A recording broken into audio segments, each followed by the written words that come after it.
Okay, hi everybody, welcome and thank you for joining us tonight. I'm Barb Cardell. I am the Training and Technical Assistance Director with PWN. I use they, them, their pronouns, and I am honored tonight to be introducing one of our RISE program master class trainers. We have Octavia Yasmin Lewis, who is a PWN board member, as well as an extraordinary community member who is going to be talking to us tonight about bridging the health gap for transgender and non-binary people through MIPA. This is part of our ongoing RISE training program, which is working to develop gender justice trainers who are on our PWN website, who will be able to go out and share a lot of what they have learned with our community, so that we are able to talk about gender justice in HIV spaces, and especially gender justice with a transgender and non-binary lens to it. So with that, I'm going to go ahead and turn it over to you, Octavia, and I will turn off my camera. And All right. Well, good, I guess we could say afternoon, evening, ladies, gentlemen, and non-binary people who will be looking at this recording later. Tonight, I will be discussing bridging the healthcare gap for transgender and non-binary people through MIPA. Next slide, please. So let's talk about a little logistics tonight. First, to let everyone know, this meeting is being recorded. We are in meeting mode on Zoom, and you can mute and unmute yourself using *6 or the mute button on your phone. And please, I implore you to please feel free to ask any questions. Next slide. So let's discuss some of our learning objectives tonight. I hope that everyone will be able to have a basic understanding of transgender and non-binary, which is TGNB, moving forward. If you see that, that's what it stands for. Terminology in a medical setting, to be able to access the basic skill sets on how to be a health justice ally to TGNB people, to be able to have an equitable conversation around sexual and reproductive justice for TGNB people, and to know the do's and don'ts to addressing TGNB people. Next slide. So let's talk about some foundational terms. Before I get started, I do want everyone to know that these are coming from a Western cultural landscape. So again, some of these terms may not be the same around the world. And we'll look at gender. Gender is a social construct of characteristics of men, women, boys, and girls that varies from different cultures and societies. Again, it all depends on where you are.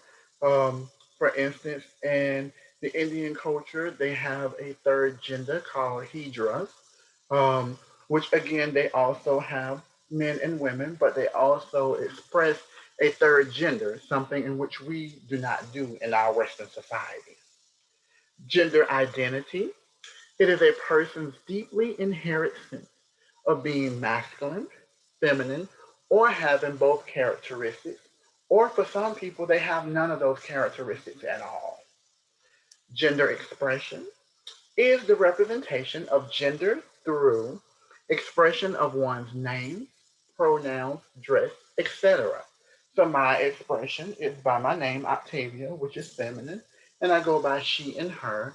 And normally I tend to dress in what we would consider to be a female attire or something that would be associated with a woman. Sex assigned at birth, typically assigned male or female, based on visual representation of anatomy at birth. Key word, sex assigned. Um, so again, myself, I was assigned male at birth. However, I identify now as a female. Next slide, please. So let's talk about the heteronormative identity model. So we normally know when people are born, they are, assigned either male or female. Those males are supposed to grow up to be masculine, and then they, by nature, will turn into a man or become a man. Um, for little girls, they are assigned female at birth. They are supposed to have feminine characteristics, and they are supposed to grow up to be a woman. And if we look at the visual representation of the picture that I chose to put up here, it just goes to show you like this is what society from a Western landscape has taught us, that it's supposed to be marriage between a man and a woman. However, we know that that is not the case. That again, our fluidity allows us to again marry whom we want. Next slide, please. So again, talking about gender fluidity model. Again, we know what the sex assigned at birth. We know about gender expression. We touched on that, and gender identity. But for a non-binary person, they might have gender expressions that may be masculine, feminine, or neither. And again, just because we talk about what is assigned to us at birth, that does not always correlate with TGMB people once they get older. Um, and we do often, once we, reach maturity or even at a younger age, we, let people know that, hey, we feel a certain type of way. And, our mannerism may not go with what the norm of how we're supposed to express ourselves. And for some people, um, that's not always acceptable in certain families. And it is good when a person, can grow up in a household, where they're not judged on societal roles, on what a girl should be or what a boy should be, but allow, each individual to have their own representation. And looking at the picture up in the left hand corner, I chose that because I truly believe that whether a person is trans or non-binary or they're cisgender, that there is some equilibrium to us all, and that all of us matter, regardless of how we choose to identify, and no matter how our expressions or how our gender identity presents itself. Next slide, please. The Soji astronaut, a galaxy of limitless possibilities. Um, and we ask this because we care. Again, we talked about sex assigned at birth, but sometimes people have intersex or other, depending on again where their country of origin is. And if we look at the gender identity space rocks, um, you have identities such as androgynous, two spirit, genderqueer, woman, man, or another. We talked about gender expression, feminine, masculine, or androgynous. Um, and we also talked about pronouns, she, her, and hers, he, him, and his. And as Barb stated when they first introduced everyone, that their pronouns were they, them, and theirs. So again, it is about respecting everyone's pronouns because pronouns do matter. And what we talk about who someone is attracted to, um, again, myself, I consider myself to be a heterosexual woman of transgender experience, and I am attracted to masculinity. So I do like masculine guys, whether they are cis or trans, as long as they are masculine, because again, I am attracted to masculinity. um, Looking at whom people are attracted to, um, pansexualism. I have a sister that is a person that identifies as pansexual, and what she says is she's not attracted to what is between a person's legs. She is attracted to what is here, and that is what makes her interested in people. She has dated cis women. She has dated cis men. She's dated trans women, trans men, and she's also dated non-binary people. Um, and again, with her, like again, she's not attracted to, again, what is between that person's legs. I think I've seen something come up. I appreciate better understanding of non-binary. Sure. So again, a non-binary person is a person that again does not conform to again gender stereotypes or gender norms. Um, you can have some people that may present as feminine, but they don't always, align with, the feminine characteristics, and they can choose to again um, go by they and them pronouns, which again are neutral. They can, dress however they want because again, they do not align or they do not, allow social constructs to determine who they are as individuals. Next slide, please. So, appropriate questions to ask. So, what is your name? Is this your legal name or your chosen name? What sex were you assigned at birth?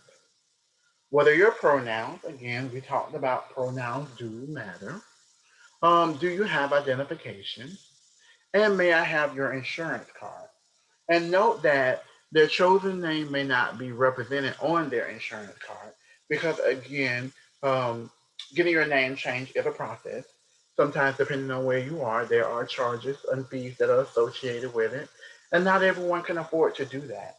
And not just that, some people might have some legal matters that are pending, which, is not allowing them to, again, change their name at the moment. So again, the picture is again, yes, we're talking about in a medical setting. We're not, tying it in. Again, because we are bridging that gap, and these are questions and which should be asked again when a TGMB person is, going to um, a medical setting and they're trying to again get the services that they need. Next slide, please. Inappropriate questions to ask. Why did you choose that name? That is a question that we don't tend to ask anyone that. How do you know that you are transgender? Um, for the most part, people know who they are at a very young age, and some do transition later in life for safety reasons. But for the most part, people that identify as TGMB, they know who they are and don't need people to second guess them. Um, why doesn't your why doesn't your name match your identification? And again, as I stated before, um, depending on where someone is, it costs money. And again, some people might have, legal cases pending because again, um, the national average income for a person of transgender experience is only, 14,000 a year. So some of us, do partake in survival sex work, and we do get caught up in the penal system or the judicial system, um, and that hinders us from sometimes getting our names changed. And have you had any surgeries? The reason why this is inappropriate, if I broke my foot and I'm going to the ER, um, it's not pertinent for you to know, like, oh, have you had, gender reassignment surgery or have you had breast augmentation? I'm not there for that. There is a time and a place for that when a person is with their primary care physician. But when they are talking about, again, going to the ER and it's unrelated to the injury that they are there for, then that is totally inappropriate. And again, if we take a look at the picture in the bottom right, when we do these things, it makes TGMB people feel isolated, even though that may not be what a person is trying to do. Um, that's what it ends up. So that's how it ends up making people feel as like they're alone and they're isolated, and that's definitely not how we want people to feel. In some cases, that isn't so. If people's curiosity, so best people to ask themselves why they are asking. Correct. Next slide, please. What is sexual health? Sexual health is a state of physical, mental, and social well being in relation to sexuality. It requires a positive and respectful approach to sexuality and sexual relationships, as well as the possibility of having pleasurable and safe sexual experiences from coercion, discrimination, and violence. And if we, take a look at the visual representation I put up in the right top hand corner, um, oftentimes when we talk about sexual health and when we go, you know, to see our primary care physician, like one of the things that does not come up for us, and it's going to tie into the reproductive piece, is asking like, are we, planning to have, a family? Like, are we, in safe, and safe and healthy relationships? Because, TGNB people do experience intimate partner violence just like any other demographic. But for the most part, physicians be more intrigued with, our experience versus, being intrigued with trying to make sure that we get the right care for our sexual health. Next slide, please. What are sexual rights? They are the right to control our bodies and our sexuality without any form of discrimination, coercion, or violence, and it should be free from judgment or society regulations. So, again, I chose the picture in the top left hand corner to show that, again, you see the pig that decided that they didn't want to look like all of the other pigs. And that should be, any individual's right. No one should have to conform to, what society says an individual should be. But again, that is how we have been conditioned to, think, conditioned to believe that we all should be, again, on one accord, either male or female, and we all should be either masculine or feminine. But however, with again, we know that that is not always the case, and that people should have the right to, again, express themselves and in society that, again, is free from violence. Next slide, please. Sexual and reproductive health rights are they are the rights of all people to have full control over their bodies, sexuality, health, and relationships. It is the right to make free, informed, and responsible decisions about when and with whom to marry and have children, and the right to make informed decisions without any form of coercion, stigma, discrimination, or violence. And with the picture that I, again, put in the right hand bottom um, of the screen or on the slide, love. Love should be free flowing and it should be, without any judgment. And again, when I talked about, the heteronormative model and talking about who, people should marry, again, we should have the right and we should have that autonomy to say, this is who we choose to be, this is who we want to be with. And all of that should be our own decision and it should not be forced by anyone, nor should we, be told that no, this is not normal, you shouldn't conform to that. Again, we should have the right to make our own decisions. Next slide, please. What is body autonomy? First and foremost, it is a fundamental human right. It is the right that all of us should have to be able to express whom we are with our bodies and do whatever we want with our bodies. It is the right to self govern over one's own body without external influence or coercion, and it protects a person's capacity to make his, her, or their own decisions in relationships to his, her, or their bodies. It is affirmative consent is required, which is a full and eager participation in any sexual encounter. And I chose the picture in the top right hand corner to show that again, there should not be, what we consider to be the norm for what individuals should look like. And looking at, this individual, one could say, well, she, has some of the characteristics of a feminine person that we will mostly associate with a woman, but then they have on a suit that looks like with a tie and has a mohawk. Um, but again, no matter how that individual, the no matter how that individual, again, decides to, you know, present for themselves, they should still have the right and the control of their own body. Next slide, please. So, what do TGMB folk deserve? We deserve access to informed and competent medical care, meaning that, when we go to places, it shouldn't always have to be in large urban areas. You know, no matter where a person of TGMB experience live, they should always be able to access, affirming, care that is conducive to their healthcare needs.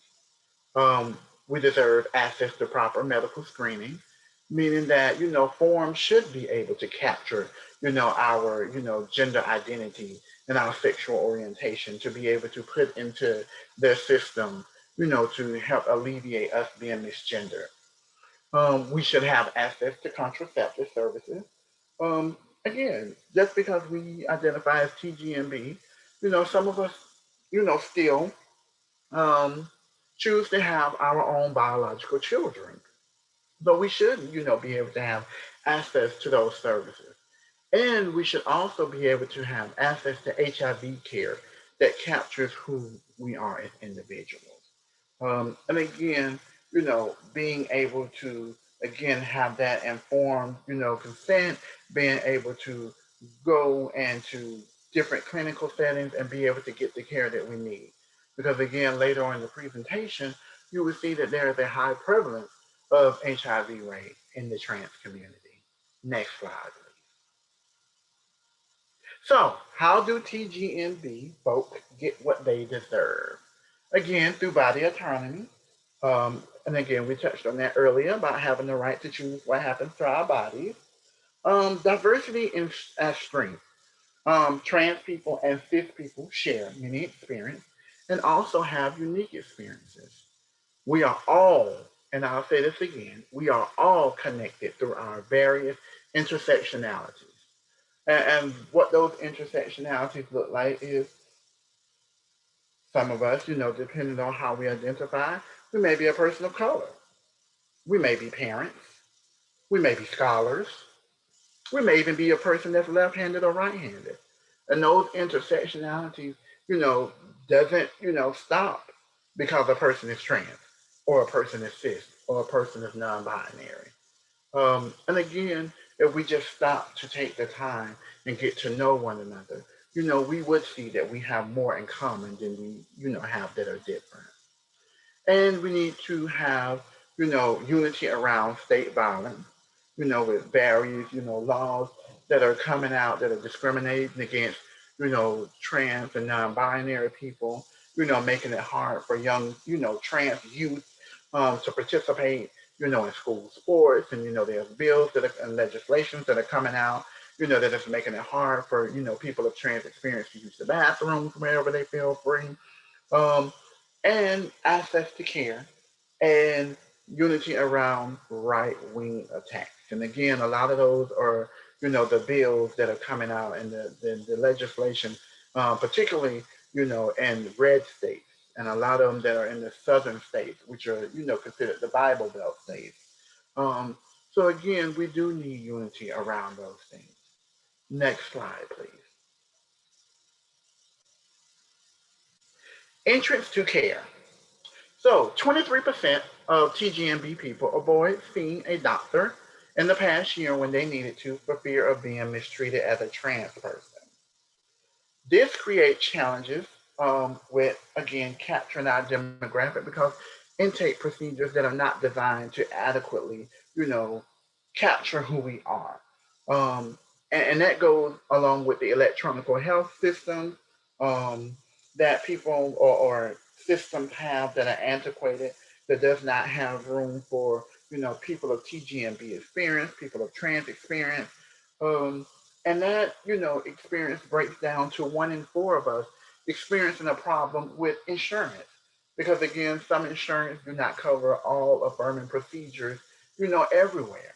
And it just depends on where an individual, live, um, pretty much, determines the type of care that they receive. Um, and that is because of lack of providers with expertise in transgender medicine creates barriers to accessing care. And that is something that, again, definitely needs to be changed. And when we talk, if you look at the picture in the bottom left hand corner of the doctor smiling, they it doesn't address the fact of the custodian or environmental service person that a person of TGMB experience encounter when they first come into a facility, or that frontline staff that misgenders a person of TGMB experience when they first come in. So a person of TGMB experience encounters many different facets that again can be detrimental and make a person not want to come back for care. And sometimes it often, sometimes it leads to TGMB people saying, you know what, I don't even want to receive care here. And a lot of times we don't even make it to the back to even see this doctor because we've had to face all the stigma before we could even get to the back. Next slide, please. Prevention and primary care. 31% of TGMB people are not out to any of their healthcare providers. 1 in 5 have reported, their providers telling them that, you shouldn't be a person of trans experience. Like, this is not, conducive to your health, or you're not, going to be a productive member of society, or you're making yourself, you're putting yourself in grave danger for being, a person of trans experience. And like 1 out of 3 have reported having at least one negative experience, and which includes verbal harassment, refusal of treatment from healthcare providers. Um, and again, when we talk about prevention and primary care, that is why I put the desk in the bottom left hand corner because it should start in medical school where they should get the adequate training on people of TGNB experience. Again, we are not anomalies and we are not going anywhere. And we deserve the same, access to treatment that anyone else, deserves to have. Next slide, please. Treatment and maintenance. 25% of TGNB people have been denied hormone treatment, and 55% have been denied surgery. And with those denials, that is, what tends to make TGNB people turn to the streets to get black market hormones, and have get silicone injections. And I can recall as a person of transgender experience, growing up where I um, went to a pumping party myself, even though I chose not to because I was like, this really looks dangerous. It's unsafe, and I don't know what they're pumping into the girls. And I can recall, a story of a young trans woman who went to get her breast pumped, and the girl that was pumping, the silicone into her body, mistakenly put the needle in her heart and pumped her heart with silicone, and she died on the table, and they left her there in the hotel room. And 1 out of 4 transgender people have undergone gender affirming surgical procedures. Those that again live in areas where there is affirming care, where there is policies and procedures that are in place, for trans people. And again, the challenges around it is again, not all TGNB people live in regions where we have insurance coverage or appropriate referral services are in place and that recovery support network that people of trans experience need when they're going through their transition. So keep in mind, not every transgender person wants or seeks medical procedures as part of their transition. And remember, all transgender people deserve affirming and supportive care, regardless of the medical treatment they are receiving. And again, if you look down in the left-hand corner, I purposely put that in there Because again, for a lot of people of trans experience, whether they decide to have any surgical procedures, and whether they are trans masculine or trans feminine, they depend on their hormones. And these hormones are pretty much, our life-saving measures, and something that we will definitely have to use for the rest of our lives. So it is important to make sure that the TGMB, community has access to that, treatment. Next slide, please. Long-term care. Challenges around that is not enough research has been done, um, and more is definitely needed when it comes down to the TGMB community. We know that our demographic is 8 times more likely to be in, psychological distress, meaning that we do have a high prevalence of mental health issues in our community because of all the disparities that we are facing.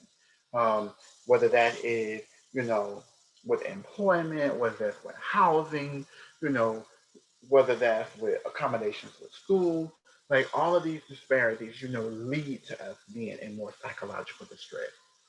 And there are higher rates of HIV diagnosis, especially in Black transgender women, where nearly 1 in 5 of whom are living with HIV. And also 1 in 3 people of TGMB experience report, using illicit drugs to cope with what is going on in their day-to-day lives. And if we, look at the picture, in the bottom left-hand corner, when we talk about, all of these challenges, most of us tend to fade in the back till we begin to fade in the black. And that, makes us become invisible in the eyes of those that don't want to see us. And that is how oftentimes, how we fall out of care. Next slide, please.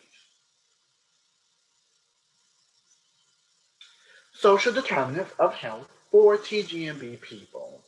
Those social determinants of health lead to higher levels of homelessness and poverty. And again, the lack of transgender competent health education also leads to that. And that is why, again, I touched on it earlier, the importance of ensuring that, future physicians get the treatment, get the training and schooling that they need to adequately be able to take care of TGMB people. However, for those of us that again face all of those multitude of things, we do face, family rejection. Um, because again, with society and what they think of us, and that tends to weigh with our families, and our families are like, no, we can't have it associated with us, or no, you weren't raised that way, you didn't grow up that way. Um, and oftentimes that leaves us, being expelled from our homes, and that leads us to having to turn to the streets and having to turn to survival sex work in order for us to survive. And again, with protective factors, like if we had more, family affirmations and, better peer support groups, that would lead to like higher self-esteem and, us accessing more gender affirming care if we had them in our region. And again, all of those, impact the multiple marginalized identities. And if you look at the picture in the bottom left-hand corner, like for a TGMB person, like trying to access that, we feel like the red kite, where it's like we're, flying straight in the wind and everybody else is flying in unison. And if you look at the, picture in the right-hand bottom, corner, where, it's like a maze, where like we got all of these disparities, like, in front of us, and we don't know whether to go left, we don't know whether to go right. We don't know if whichever corner we turn, is that going to be the turn that's going to lead us to, in the right direction, or is it going to be another wall? So again, with all of these compounding issues, um, definitely, does not make it easy for the TGMB community. Next slide, please. So this leads us to the meaningful involvement of people living with HIV and AIDS, MIFA. And again, this is important because I talked about, the high prevalence of HIV in the trans community. So let's talk about what works. Um, Willingness to change. Meaning that, well, excuse me, willingness for change, meaning that organizations are going to have to, be willing to, say, hey, the old model that we have been utilizing, it does not work for people of trans experience. Like, let's include them at the table, and increase the representation, at the executive level, meaning we have them at the table to make decisions, that's going to govern them, accordingly, and have them in leadership roles, and not just the person that's going to be, just passing out the condoms, of the person, excuse me, that's going to be at the front desk.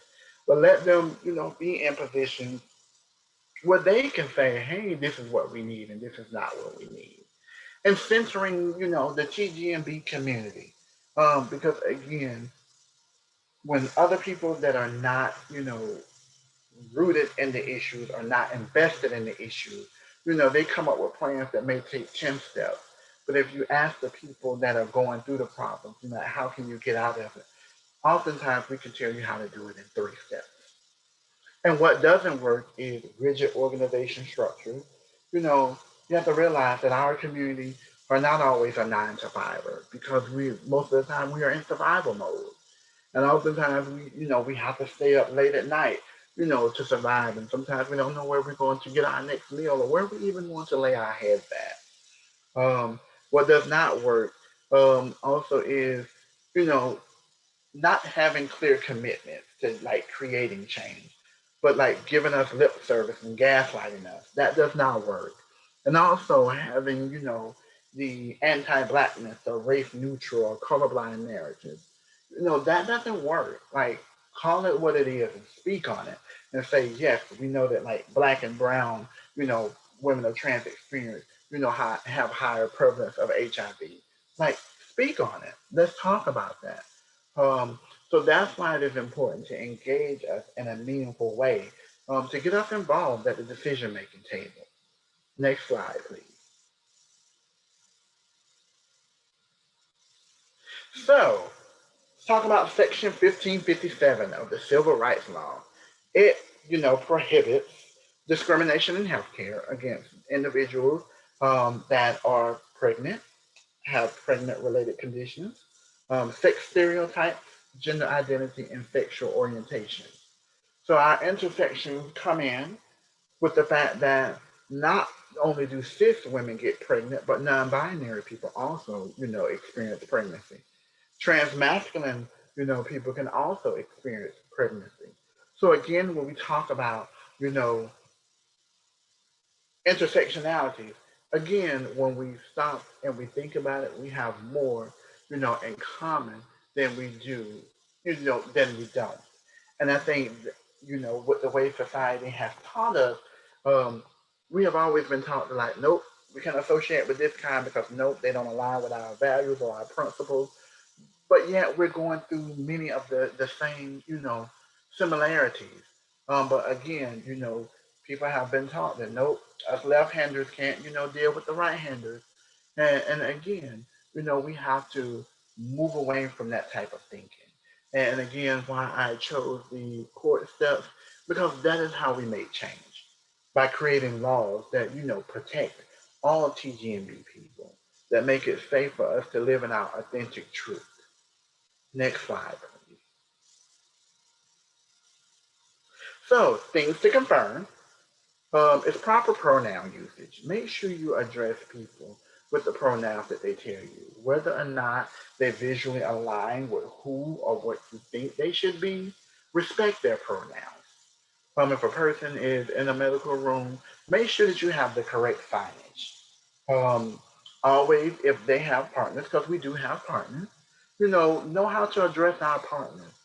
And if we are admitted into healthcare facilities, make sure you discuss our case with the new shift that is coming on, whether that's the nurses, the doctors, so that they'll be, well versed on what's going on, so that can minimize us being misgendered. And ensure all staff engages with the patient are mindful. And when we talk about all staff, that can be your environmental services, that could be your people from food services that are coming in to bring trays to us when we're in the hospital. And that's why it goes back to, again, having that correct signage. Next slide, please. So, our do's and don'ts. Don't refer to any new patient using pronouns or gendered terms such as sir and ma'am. I'm learning that as a Southern individual. I still be like, yes, sir, no, ma'am. But for a person that's non binary, that can be very offensive. Never refer to a person of TGNB experience as a he, she, or a it. We are not an animate object, and he, she is very derogatory. Don't ask the patient, well, what is your real name? I am giving you the name, whether it is preferred or legal, the name in which I choose to associate with me. So that is what you should know. Unless it is for insurance purposes, you don't need to know that. Never ask us about our genitalia if it's irrelevant. Again, going back to the scenario I gave you, if I'm going to the emergency room with a broken foot, you don't need to know if I've had gender affirming surgery or not. Never disclose a TGMB person, experience to, anyone else if it's not relevant to their care. Because again, the person, the nurse that is taking care of patients on the other ward shouldn't have, doesn't need to know that you're taking care of a person of trans experience. And never use transgendered or transvestite or tranny. All of those are very derogative unless that is how a person chooses to identify themselves. Do ask new patients, how may I address you? Refer to them as this patient or this person, which is gender neutral. Remember to always use the correct pronoun. Ask respectfully and privately about names. Um, and ask yourself, what do I know? What do I need to know? And how can I ask in a sensitive way? And protect TGMB identities as you would protect any other patient's information. And you can use trans or transgender or other words that the patient used to describe themselves. And again, if you're looking at the picture in the bottom center, the white picture looks like a wave ripple. And when you do the don't, it seems like you're hitting us with waves of oppression. Um, but if you do the do, you're making steps where we can choose to go up or go down those steps. And that is why it is important to ensure that you are doing the do's so that we can all make the right choices and utilize the right steps to get the care that we need for the TGMB community. Next slide, please. So now I will open up the floor for any questions and discussion.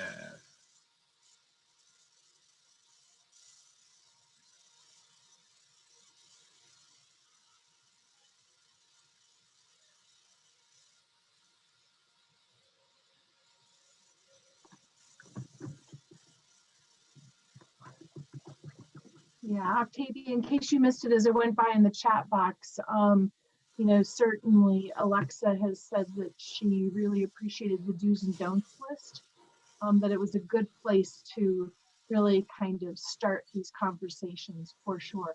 So there is one question in the question and answer box, Okay. and people would like to, what we can do is, if you would like to come off of mute, just raise your hand and I'll go ahead and promote you to a presenter so that you can actually ask a question of Octavia. So Octavia, the question in the question and answer as best I can tell is, so can you talk about from your experience as a medical provider and as a student who's a medical provider, how allies can support folks who are transgender and non-binary? Sure. I think allies can definitely show up by knowing the correct terminology to use. And that, you know, starts by again um, learning, what is the correct terminology, and also asking us. And we can tell when it's coming from a genuine place that people are, willing to learn things. And I think that is, what all staff should be well versed on. And I think for me, when we talk about, allies, being a person of trans experience, I think we also have to be mindful of, who we bestow that title upon. Because you can't call yourself an ally to a person of TGB experience until that person says you are. And that again looks like, doing your due diligence and, making sure, that again, you are, you know, culturally, sensitive. Because again, a lot of things, people are not going to know because the language is forever evolving, and it's forever changing. Because things that, I, used to call other people of trans experience, like growing up in the South, like that terminology is no longer used. Um, so I think it is about, again, being able to be humble and being able to, like, willing, to learn, new terminology and willing, to invest in, being that upstander, meaning that when you see something is, not happening the way it should, is that you stand up and like, wait, this is discriminatory, or wait, this is not right. And to also lead by example and showing like, no, this is how we're going to do it, and this is the way it should be done. And I think that is how people can, become better allies.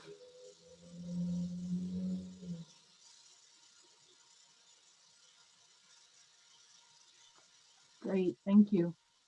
And any other questions Correct. or comments? Correct. And you're right. Don't expect your client or patients to educate you during a medical visit.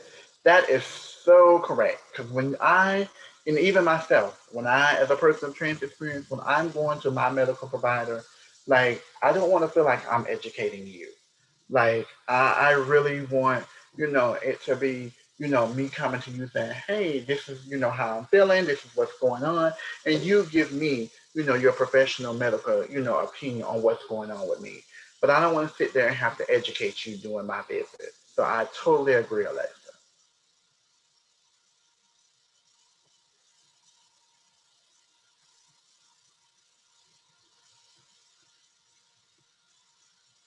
Any Great. more questions?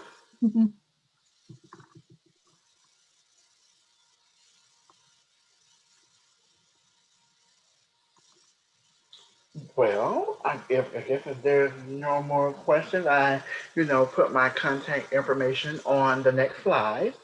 So please feel free, that's my email address, that's my number. Please feel free, to contact me.